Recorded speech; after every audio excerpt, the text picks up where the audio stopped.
Sebelum menonton, jangan lupa like, subscribe, dan tekan tombol lonceng. Selamat menyaksikan. Presiden Joko Widodo menyampaikan ucapan selamat Hari Pers Nasional saat menghadiri puncak peringatan Hari Pers Nasional tahun 2022 secara virtual dari Istana Kepresidenan Bogor, Jawa Barat. Puncak peringatan HPN sendiri tahun ini dipusatkan di kota Kendari, Sulawesi Tenggara. Turut mendampingi Presiden saat menghadiri acara Hari Pers tahun 2022 secara virtual yakni Menteri Sekretaris Negara Pratikno dan Menteri Komunikasi dan Informatika Johnny G. Plate. Pada kesempatan ini, Presiden juga menyampaikan terima kasih kepada pers yang telah berperan membangun rasa optimis menghadapi pandemi COVID-19. Peran pers tersebut sangat membantu pemerintah dalam mengatasi sektor-sektor yang terdampak akibat pandemi berkepanjangan ini. Presiden menyadari bahwa industri pers juga ikut terkena imbas pandemi. Tantangan industri pers di tengah pandemi tidak mudah, apalagi ada tekanan lain yang harus dihadapi, seperti disrupsi digital dan tekanan dari berbagai platform raksasa asing yang menggerus potensi ekonomi dan pengaruh media-media arus utama. Dalam kondisi yang penuh tekanan tersebut, media-media arus utama harus secepatnya bertransformasi, harus makin inovatif, dan meningkatkan teknologi untuk mengakselerasi pertumbuhan yang sehat. Selain itu, media arus utama juga harus membanjiri kanal-kanal dan platform-platform dengan berita-berita baik, mencerdaskan, dan mengisi konten-konten yang berkualitas, dan menjadikan kepercayaan dan integritas sebagai modal untuk merebut peluang-peluang yang ada. Lebih jauh, Presiden juga menyebutkan bahwa ekosistem industri pers harus terus ditata. Menurutnya, iklim kompetisi yang lebih seimbang harus terus diciptakan.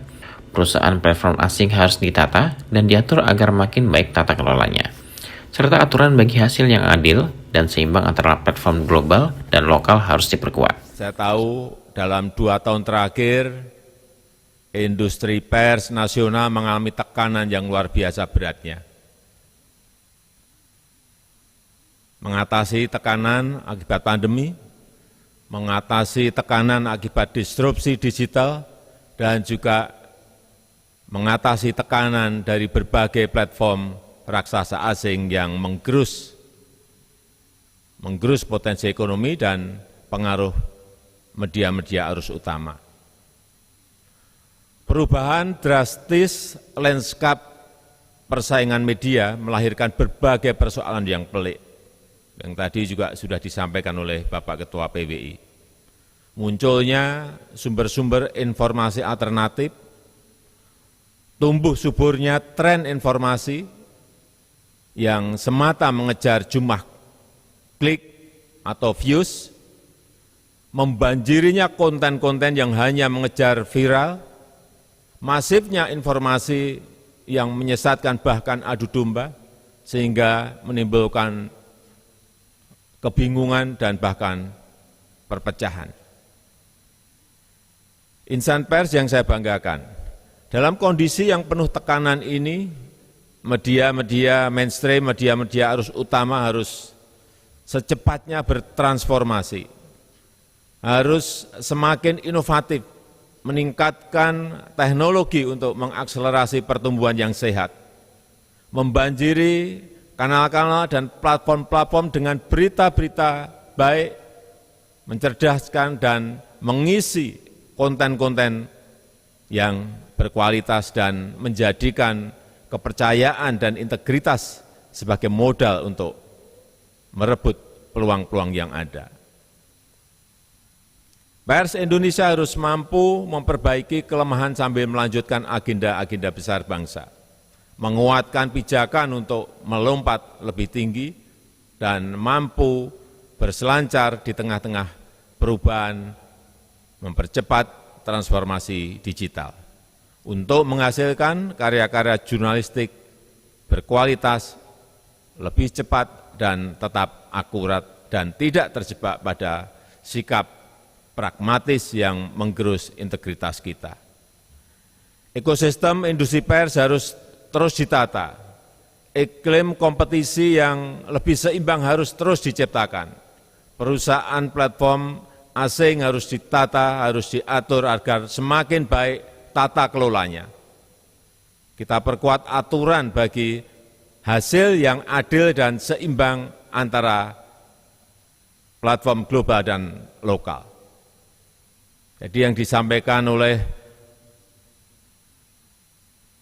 Pak Ketua PBI maupun Prof. Nuh tadi, ada beberapa pilihan yang mungkin bisa segera kita putuskan, apakah segera mendorong undang-undang baru, atau yang kedua merevisi undang-undang yang lama, atau yang paling cepat adalah dengan peraturan pemerintah atau PP. Ini kami serahkan kepada PBI dan Dewan Pers agar regulasi itu segera bisa kita selesaikan. Saya akan dorong terus setelah nanti pilihannya sudah ditentukan, apakah undang-undang baru, apakah revisi undang-undang lama, atau memakai PP.